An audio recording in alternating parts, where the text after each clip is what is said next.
இன்று இதே நாளில் நம் சுதந்திரம் மற்றும் மதசார்பற்ற நாட்டில் சரியாக காலை 7:45 மணி அளவில் குஜராத்தில் கோத்ரா ஸ்டேஷனில் 23 ஆண்கள், 16 பெண்கள் மற்றும் 20 குழந்தைகள், மொத்தமாக 59 இந்திய குடிமக்கள் சாபர்மதி எக்ஸ்பிரஸின் கோச் நம்பர் S6 உயிருடன் எரிக்கப்பட்டனர்.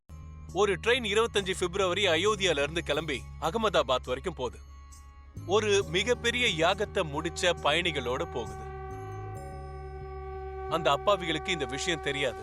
வழியில வரப்போற கோத்ரா ஸ்டேஷன்ல அவங்களுக்கு எதிரா மிகப்பெரிய சூழ்ச்சி காத்துக்கிட்டு இருக்குன்னு. ட்ரெயின் கோத்ராவில் எரிஞ்சுது. ஆனா அது அயோத்தியால இருந்து கிளம்புனதுதான் மிகப்பெரிய தப்பு. அன்னைக்கு ஒரு ட்ரெயின் மட்டும் எரியல. அன்னைக்கு பரஸ்பரமான அன்பு எரிஞ்சுது, சகோதரத்துவம் எரிஞ்சுது, மனித நேயம் எரிஞ்சுது, மனிதன் எரிஞ்சான். அன்னைக்கு குஜராத் மட்டும் இல்ல, ஏன் இந்தியா எரிஞ்சுது.